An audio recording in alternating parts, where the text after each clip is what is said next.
Few feet to Beverly's left, Mary Ann Moorman in the dark coat took her picture a split second after the president had been fatally struck in the head. Although frequently examined by the FBI, her historic snapshot was too widely publicized to disappear. We know that the president's car was in the center. Its dramatic secret, however, has only recently been uncovered. After 5 years of intensive study of the Moorman picture by two researchers in Texas, Jack White and Gary Mack, there is at last convincing evidence of a gunman up on the grassy knoll. Is the guy that we call Badge Man, and it appears to me that from our study of it, his waist is right at the top of the wooden fence. Gary Mack was the first to isolate the image, now known as Badge Man. What I was looking at, to a lot of people, might have just been like looking at an ink blot or something. And all of a sudden I started to see eyes and ears and forehead and hair.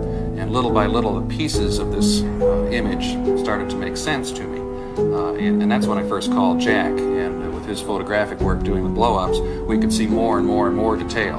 And at one point, we realized that this fellow was probably wearing a police uniform or some type of uniform that was close enough to what the Dallas police were wearing so that he could pass as a police officer. And really, to me, that was the one scary moment, because that was such a brilliant plan. A police officer in that location, away from where people were watching, if anyone did see him, they wouldn't think anything about it, because there were police in that area, although nowhere near where we see this guy. So this guy was an imposter. And I got chills then, because that was the realization that this was a very cleverly, well thought out plan. You have to keep in mind that the Mary Moorman picture is about this size, and the area that we're dealing with is about a 1/4 inch square. So the area that Badge Man appears in is very tiny. And that's why the attempts to enhance it photographically have been very difficult.